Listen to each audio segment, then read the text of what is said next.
Welcome to this remarkable war survival chronicle, where forgotten civilian wisdom met the collapse of armies and nations. Before we begin, tell us in the comments where you're listening from, and the exact time this story found you. These quiet war stories often travel farther than battles ever did. On March 15, 1946, Ophelia Thorne walked across the rail yard in Scranton, Pennsylvania, carrying a leather satchel containing $237 in war bonds and a bill of sale for damaged military equipment. The locomotive repair facility had been selling surplus railway cars since January.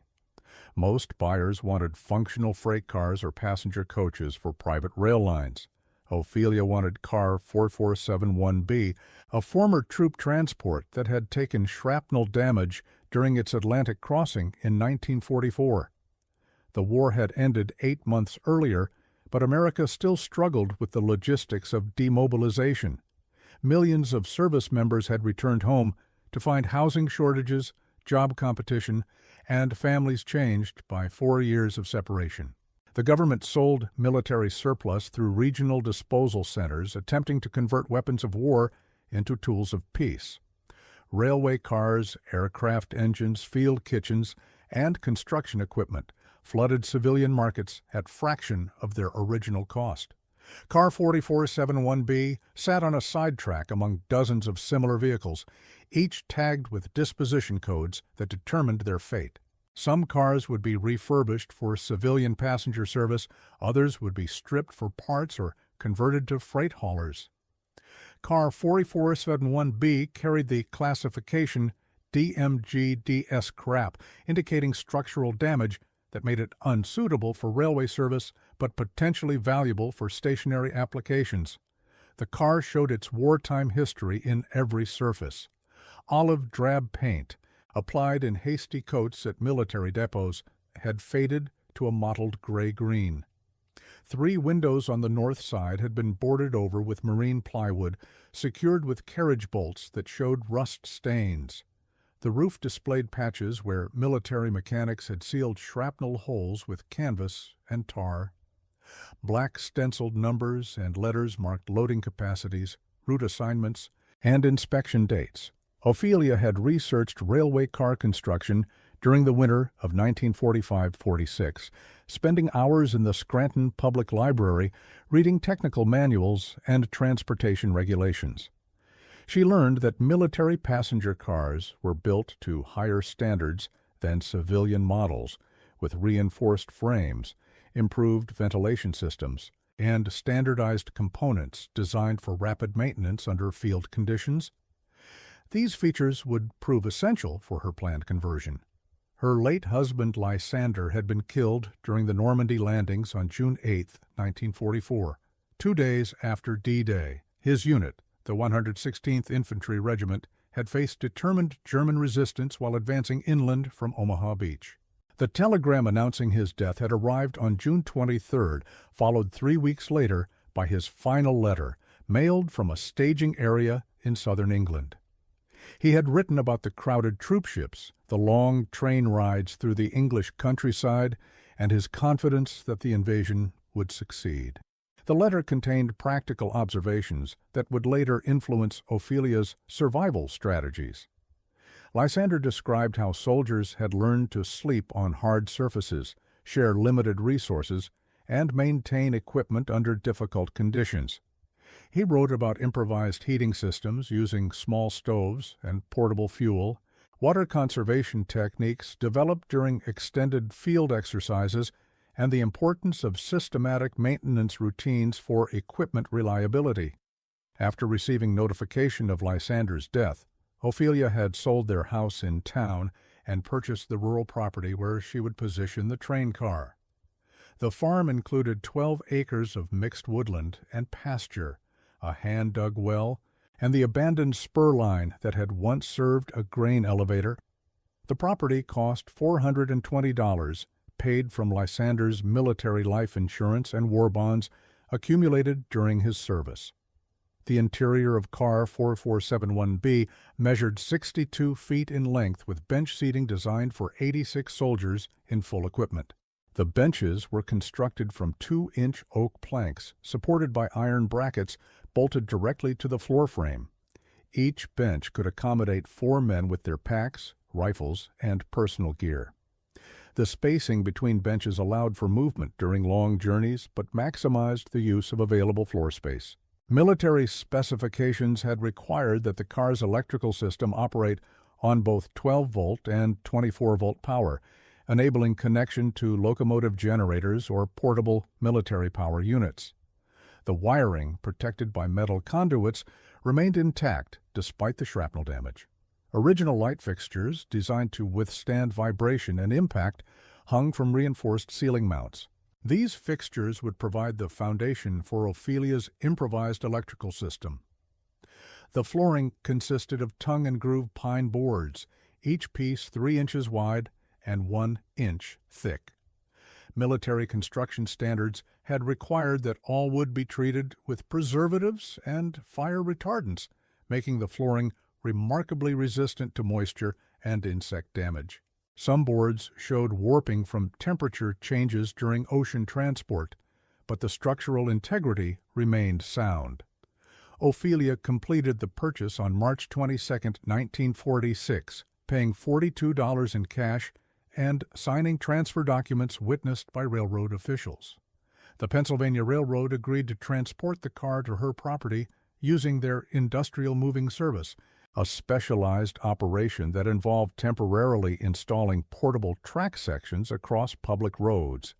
This service cost an additional $18 to be paid upon successful delivery. Federal regulations governing surplus military equipment sales required detailed documentation of each transaction. Ophelia's purchase file, preserved in National Archives records, included her signed affidavit stating the car would be used for agricultural storage and civilian housing purposes. The file also contained a structural assessment certifying that the car was safe for stationary use despite the combat damage. The delivery operation required careful coordination between railroad crews, county road departments, and utility companies. Portable rail sections, each weighing 400 pounds, had to be positioned across County Road 447 to bridge the gap between the main line and Ophelia's spur track. Telegraph wires were temporarily raised to allow the car to pass beneath them. The entire operation consumed 6 hours and required a crew of 12 men. Car 4471B was positioned with its doors facing south to maximize solar heat gain during winter months.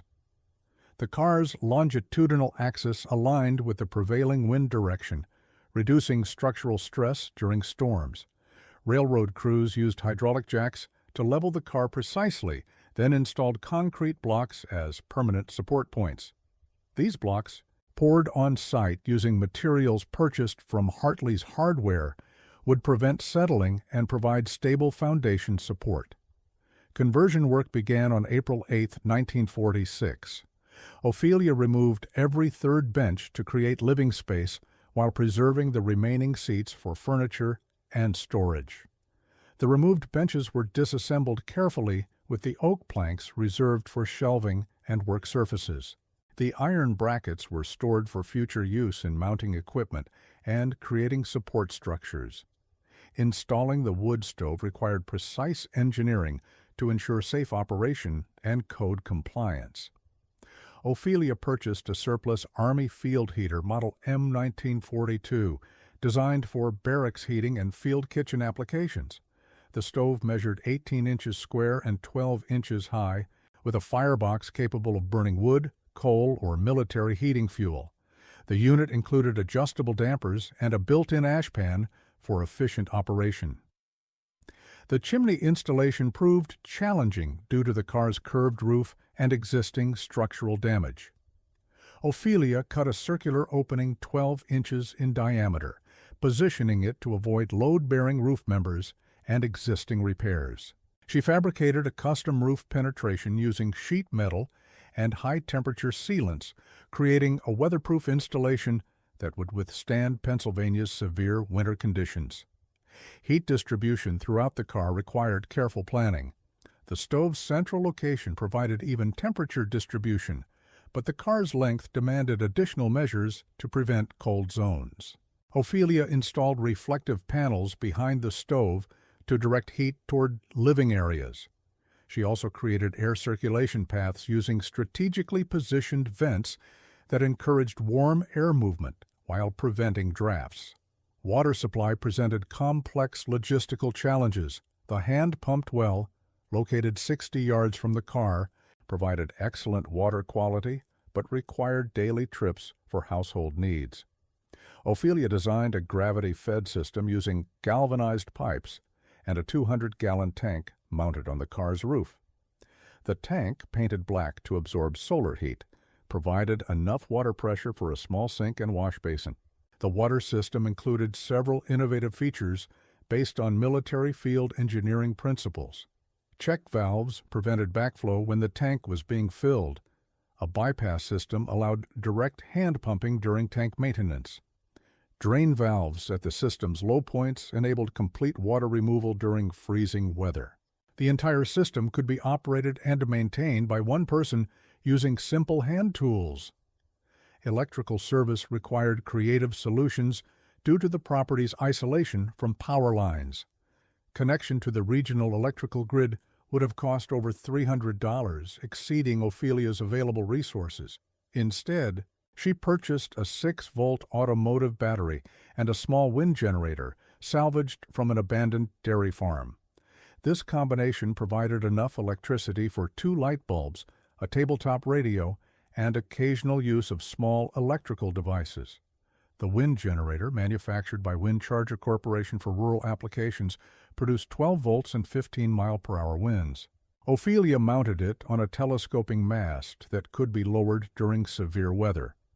The charging system included a voltage regulator to prevent battery overcharging and an ammeter to monitor electrical production. Battery maintenance required weekly trips to Kowalski's Auto Repair on Cedar Avenue for recharging and electrolyte testing. Food storage followed principles learned during wartime rationing. Ophelia constructed root cellars beneath the car using excavation techniques taught by her father, who had farmed in the area since the 1920s. These cellars, dug into the natural clay soil, maintain temperatures between 35 and 40 degrees Fahrenheit year-round. The consistent temperature and high humidity provided ideal conditions for storing root vegetables, preserved meat, and canned goods. The root cellars included multiple chambers designed for different storage requirements. One chamber, lined with wooden shelves, held canned goods and dry staples. Another chamber with earthen floors and wooden bins stored potatoes, carrots, and other root vegetables. A third chamber, equipped with hanging hooks, preserved cured meat and smoked fish.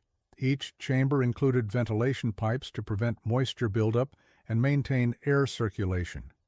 Ophelia purchased food supplies quarterly, timing her shopping trips to coincide with seasonal price variations and transportation opportunities. She bought flour, sugar, salt, and other staples in 50-pound quantities, storing them in metal containers to prevent insect contamination. Preserved meat came from local farmers who butchered livestock in late fall when temperatures facilitated natural preservation. The first winter tested every aspect of Ophelia's conversion work.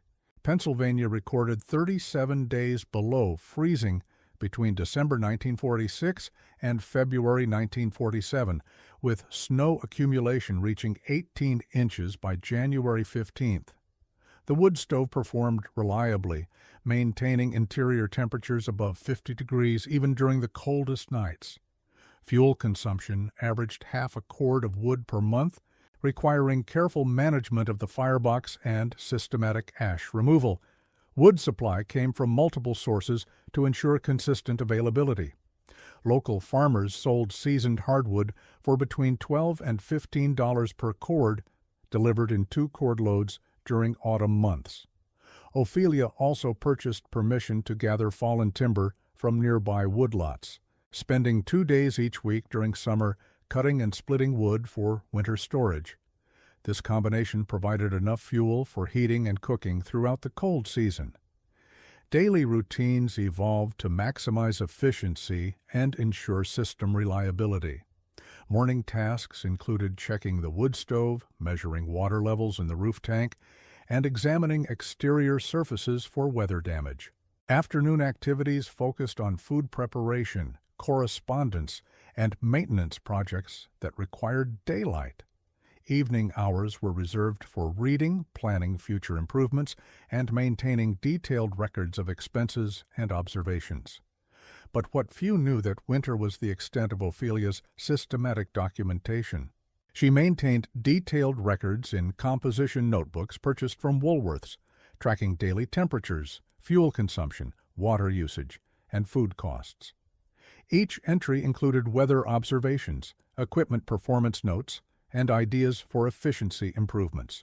These records would later prove valuable to researchers studying Depression-era survival strategies and post-war civilian adaptation. Isolation became a defining characteristic of daily life. The nearest neighbor lived 2 miles away, connected by a dirt road that became impassable during heavy rain or snow. The route to town required a 6-mile walk each way, limiting shopping trips to essential items that could be transported in a canvas bag. Mail delivery required weekly trips to the post office, where Ophelia maintained a box for correspondence and occasional packages. No train, no telephone, no electric lines, no regular visitors. The psychological challenges of isolation required deliberate management strategies. Ophelia maintained regular correspondence with relatives in Philadelphia and former neighbors in town. She subscribed to 3 newspapers and 4 magazines, providing intellectual stimulation and connection to national events. A radio schedule included news programs, weather reports, and evening entertainment that structured her daily routine around predictable events. Spring 1947 brought new challenges and opportunities. Heavy rains in March caused flooding along Chester Creek, which bordered Ophelia's property.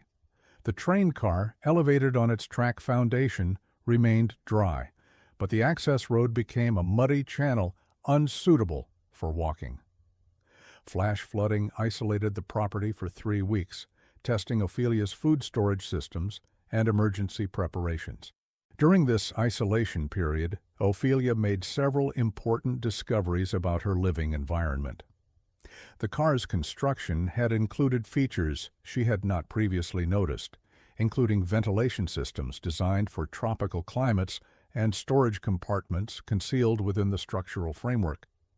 Most significantly, she observed that one of the bench seats in the rear section showed signs of modification that distinguished it from military standard construction.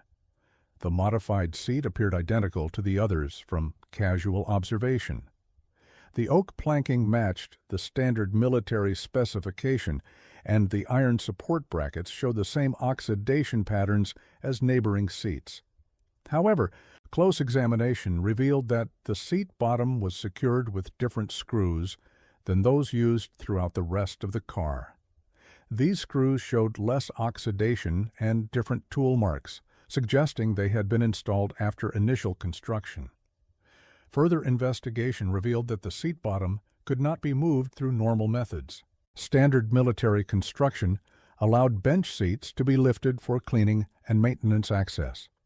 This particular seat resisted all attempts at removal, appearing to be locked by some mechanism integrated into the support structure. The locking system was not visible from any angle, suggesting sophisticated concealment methods. Ophelia documented this discovery in her notebooks, creating detailed sketches of the seat configuration and measuring its dimensions for comparison with other benches.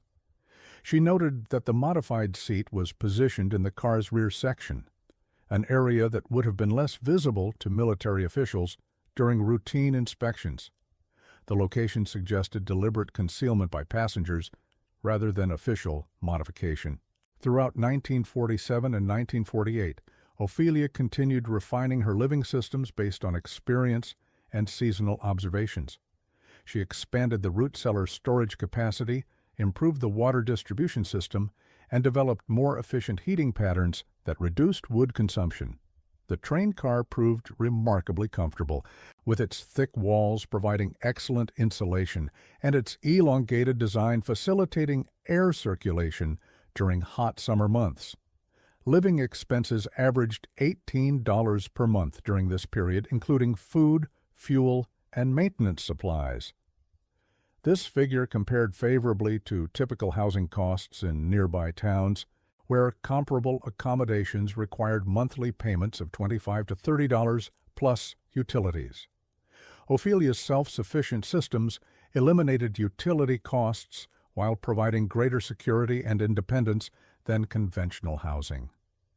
Local residents initially viewed Ophelia's unconventional choice with skepticism, then curiosity, then quiet respect. She participated in community activities when transportation permitted, attended church services monthly, and contributed to local charitable efforts during emergencies.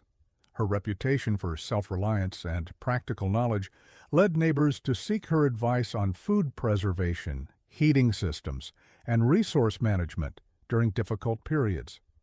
During the exceptionally harsh winter of 1948-49, when several farm families faced fuel shortages due to transportation difficulties, Ophelia shared firewood with the Kowalski family. Their breadwinner had suffered a farming accident in November, leaving the family unable to cut wood for winter heating.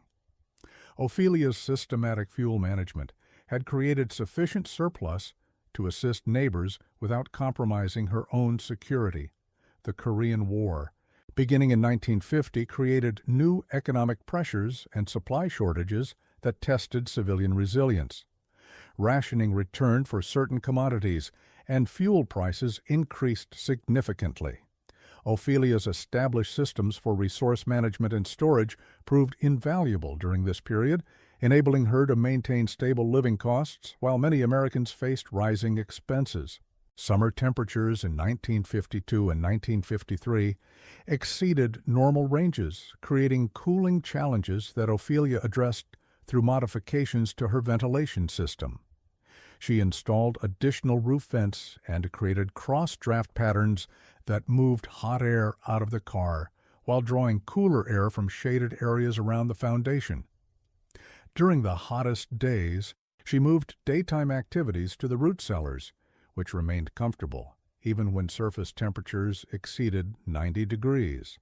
The mystery of the locked seat remained unsolved through 16 years of residence in car 4471B. Ophelia occasionally attempted to access the mechanism, but her efforts were constrained by respect for the car's structural integrity and concern about damaging what appeared to be carefully crafted concealment work. She speculated that the modification had been created by soldiers during the car's military service, possibly to secure valuable personal items during transport. This speculation gained credibility as Ophelia learned more about military transport procedures through correspondence with veterans organizations and historical societies. Soldiers traveling by train often carried personal valuables, family photographs, and important documents that could be lost or stolen during the confusion of large-scale troop movements. Unofficial storage methods would have provided security without involving military authorities in personal affairs. By 1962, Ophelia's advancing age and the increasing maintenance requirements of her systems prompted her to consider alternative living arrangements. The physical demands of wood cutting, water hauling, and system maintenance had become more challenging, while the isolation that had once provided security now presented practical difficulties. Local officials had also begun discussing road improvements that would affect access to her property. In October 1963, Ophelia decided to donate car 4471B to the Pennsylvania Railroad Historical Society. The decision reflected her advancing age, her desire to preserve the car's historical significance, and her recognition that professional restoration would better serve educational purposes than continued private residence. The donation process required a complete structural inspection to verify the car's condition and historical authenticity. Inspector Harold Thane from the Pennsylvania Railroad's Altoona shops conducted the technical assessment. Thane, a veteran railroad mechanic with 38 years of experience, examined every component of the car, including its frame, electrical systems, modifications, and furnishings. His inspection revealed that Ophelia's conversion work had been executed to professional standards and had actually preserved many original features, better than cars that had remained in regular service. Thane's examination of the bench seating focused on structural integrity and historical accuracy. When he reached the modified seat in the rear section, his practiced eye immediately recognized the non-standard construction. Drawing on his experience with military railway cars, Thane identified the seat as a sophisticated concealment device created by passengers rather than military personnel. The concealment mechanism operated through a combination system built into the iron support brackets. The combination, activated by pressing specific points on the bracket surfaces in the correct sequence, released internal locks that allowed the seat bottom to pivot open. Thane discovered the combination through systematic testing, eventually determining that 4 pressure points had to be activated simultaneously to unlock the mechanism. The hidden compartment measured 18 inches long, 12 inches wide, and 6 inches deep, providing sufficient space for documents, valuables, and personal items. The compartment had been carefully waterproofed using oiled canvas lining and tight-fitting joints that prevented moisture penetration. The construction quality indicated significant mechanical skill and access to specialized tools during fabrication. Inside the compartment, wrapped in multiple layers of oiled canvas and newspaper, investigators discovered materials left by soldiers during the car's military service. The contents included 3 letters written by service members to family members but never mailed, a small notebook containing names and addresses of fellow soldiers, $47 in military payment certificates, a military wristwatch with a broken crystal, and a hand-drawn map showing European railway stations with detailed annotations. The preservation condition of these materials reflected the effectiveness of the concealment system's waterproofing. Paper documents remained legible with minimal yellowing or deterioration. Metal objects showed surface oxidation but retained their structural integrity. The military payment certificates, printed on high-quality paper, remained in excellent condition despite 20 years of storage. The letters, dated between March and May 1944, revealed that soldiers had used the hidden compartment as an informal communication system for correspondence they were uncertain about sending. One letter, signed by Corporal Marcus Valdez from El Paso, Texas, contained detailed financial instructions for his family regarding property management and debt obligations if he failed to return from overseas deployment. The letter also expressed his love and confidence in his wife's ability to manage family affairs independently. Another letter, written by Private Nathaniel Flynn of Boston, Massachusetts, described his concerns about combat readiness and his gratitude for friendships formed during training. Flynn wrote about his regiment's preparation for invasion, the quality of equipment and supplies, and his confidence in American military superiority. He also mentioned specific training exercises and the competence of his officers, providing historical insight into pre-invasion preparations. The third letter, authored by Sergeant Cornelius Webb from Portland, Oregon, contained detailed observations about British military installations, civilian attitudes toward American forces, and intelligence information about German defensive preparations. Webb's letter included specific data about coastal fortifications, troop movements, and supply lines that would have been valuable to enemy intelligence services, explaining why he had chosen not to send it through official mail channels. The notebook contained 83 names and addresses of service members, apparently compiled as an informal contact registry for post-war reunions. Many entries included personal annotations such as "owes me $5 from poker game." promised to visit family in Chicago, and good mechanic, knows engines. The handwriting showed multiple contributors, suggesting the notebook was a collaborative effort among soldiers sharing the same transport. Several notebook entries included coded references that military historians later identified as informal communication protocols used by soldiers to share sensitive information. These codes referenced specific locations, unit designations, and operational details using seemingly innocent phrases and abbreviations. The sophistication of these codes indicated that the soldiers involved possessed significant intelligence training or experience. The military wristwatch bore the inscription H. Morrison, July 1943, and had stopped at 247, suggesting it had been damaged during combat operations. Research revealed that a Harold Morrison from Detroit had served with the 116th Infantry Regiment and had been killed during the Normandy assault on June 6, 1944. The watch had apparently been preserved by fellow soldiers as a memorial to their fallen comrade. The hand-drawn map proved most intriguing to military historians studying logistics operations during the European campaign.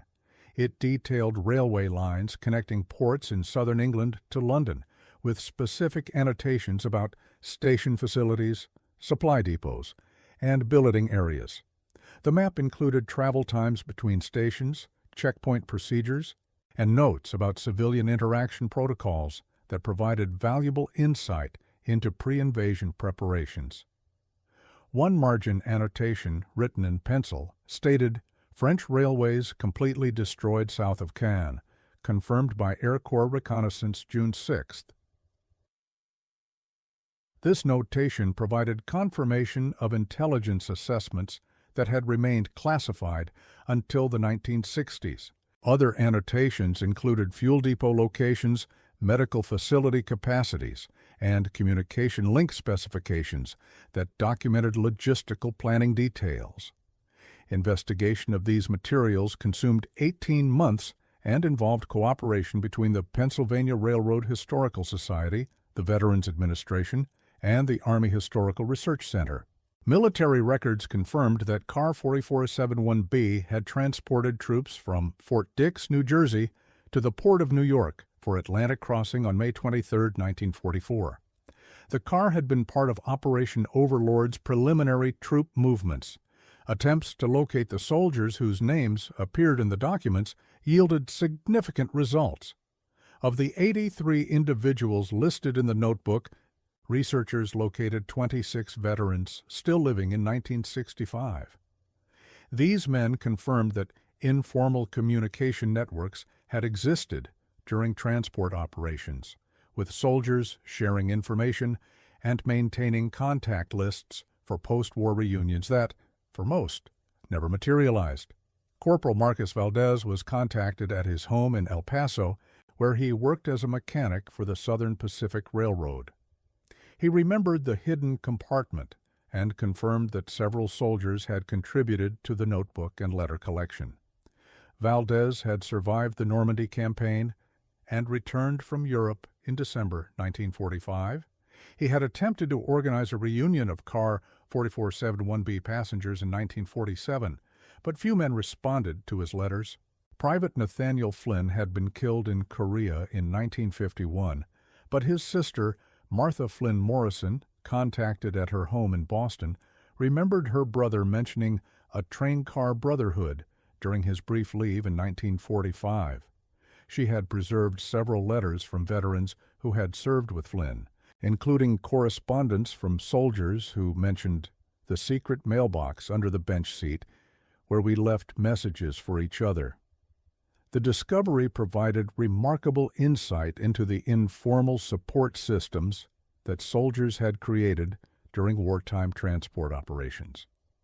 The hidden compartment represented sophisticated thinking about communication security, resource sharing, and emotional support under stressful conditions. The soldiers who had created this system had demonstrated practical engineering skills, collaborative planning abilities, and emotional intelligence that enabled both survival and the preservation of human connections. For Ophelia, the revelation provided profound context for her own survival choices during 17 years of residence in Car 4471B. Her systematic approach to resource management, her attention to maintenance and preparation, and her establishment of sustainable living systems had unconsciously echoed the practical thinking demonstrated by the soldiers who had traveled in her home. The car had served as a bridge between wartime resourcefulness and post-war civilian adaptation. The hidden compartment and its contents demonstrated that survival often depends more on collaborative thinking than individual heroics. The soldiers had recognized that their greatest challenges would involve communication, organization, and emotional support, rather than physical confrontation. They had created systems that addressed these challenges using available resources and practical knowledge, principles that had also guided Ophelia's approach to independent living. The Pennsylvania Railroad Historical Society concluded that Car 4471B represented a unique example of improvised communication systems developed by military personnel under operational stress. The hidden compartment and its contents documented innovative problem-solving, collaborative planning, and emotional intelligence applied during uncertain circumstances. These qualities had enabled both wartime survival and the preservation of human connections across 2 decades of peace. Ophelia's stewardship of the car had unknowingly preserved this evidence for 19 years. Her practical approach to maintaining the vehicle, her respect for its structural integrity, and her careful documentation of all modifications had protected the hidden compartment from damage or discovery. Her own survival strategies had complemented those of the car's original passengers, creating an unbroken chain of resourceful adaptation spanning 2 generations. The documents were deposited in the Army Historical Research Center at Carlisle, Pennsylvania, where they became part of the permanent collection documenting civilian and military experiences during World War II. Researchers continued to reference these materials for studies of transport operations, soldier psychology, informal communication networks, and wartime adaptation strategies throughout the 1970s and 1980s. Car 4471B was restored by the Pennsylvania Railroad Historical Society and placed on permanent display at the Strasburg Railroad Museum. A bronze plaque installed near the entrance describes the car's military service and subsequent civilian use, concluding with this observation: this vehicle represents the continuity between wartime resourcefulness and post-war adaptation, demonstrating that survival often depends more on systematic thinking and human cooperation than on strength or luck. Ophelia Thorne moved to a small apartment in Scranton in December 1963, where she lived until her death in 1971. Her detailed records from 17 years of residence in Car 4471B were donated to the Historical Society along with the car, providing valuable documentation of practical survival methods suitable for resource-limited conditions. These records continued to influence studies of sustainable living and emergency preparedness through the end of the 20th century. The story of Car 4471B illustrates several principles that transcend its specific historical context. Systematic preparation proved more valuable than emergency responses. Simple technologies, properly maintained, provided reliable service over extended periods. Isolation could be managed through routine, documentation, and connection to essential resources. Most importantly, survival often resulted from understanding and preserving the wisdom of those who had faced similar challenges previously. The hidden compartment and its contents remind us that human connections often survive longer than the circumstances that created them. The soldiers who traveled in Car 4471B had recognized the importance of maintaining bonds and preserving communications for an uncertain future. Ophelia's preservation of these connections, unknowing though it was, represents the same fundamental understanding of what endures when everything else fails. In both cases, survival depended not on individual heroics, but on systematic thinking, practical knowledge, and the quiet preservation of human wisdom across generations of challenge and change.